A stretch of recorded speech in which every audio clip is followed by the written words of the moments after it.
What's going on, guys? I'm Franky Gomez, and you got that one movie you want to make a sequel?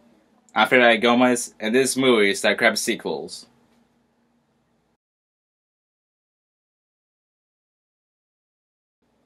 Welcome back to another episode, guys. And now movie that's a crap sequel.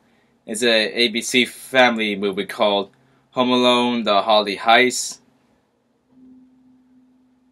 And this one is like the fifth movie out of like the Home Alone series. This makes like the fifth one. And this one like truly sucked. I mean, a lot worse than the fourth one, like I said. Yeah. And that's the previous video, like before this one. It's just with this one, like, I don't know. But then again, it was like an actual ABC family movie.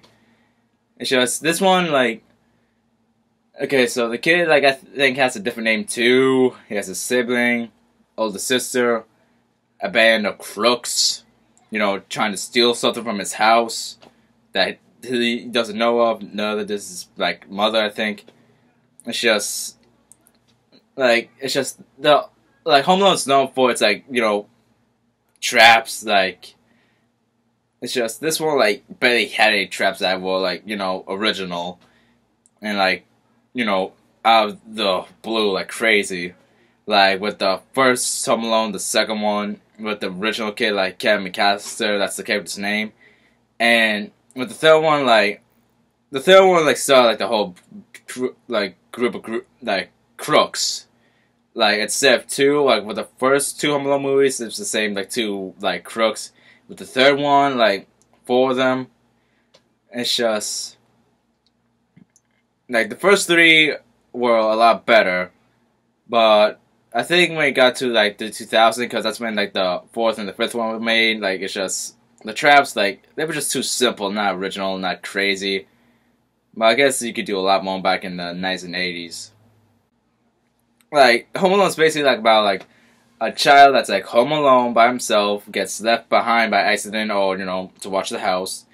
And, you know, they're like crooks come in, like burglars, like to steal stuff. And it's like a Christmas movie, like all of them. It's just like, I think like back then, like in the 80s and 90s, you could do a lot more with movies. But since it's like 2000, like with the taxes, it's just harder, which is why, because back then, like, movies were, like, 3 hours long, and you didn't have to pay that much, but now, like, most movies are, like, barely, like, 90 minutes, just, like 60 or 70 minutes, because, like, of taxes. Yeah, movies, like, taxes back then, like, in the 80s and 90s, like, you know, you didn't have to worry about. But now, since it's the 21st century, it's a lot harder, like, and a lot more expensive. Like, have you seen, like, the Hunger Games movies? Like, those movies are straight up expensive, like, to be, like, 2 or 3 hours long. Especially, like, the Harry Potter movies. It's just taxes, man. I mean, I know, like, the government's evil.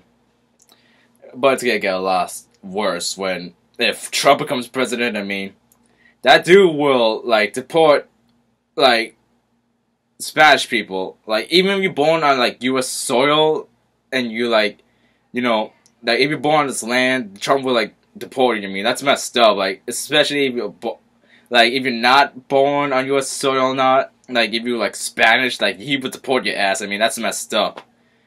It's just, anyway, back to the movie. Yeah, with the fourth and fifth one, it wasn't creative enough. But, you know, the government's evil, like taxes, like, you could do a lot more with movies in the 80s and 90s. So, yeah. And basically, this is, like, the fourth out of 5 of them. Yeah. So, this one, like, okay. So, it's not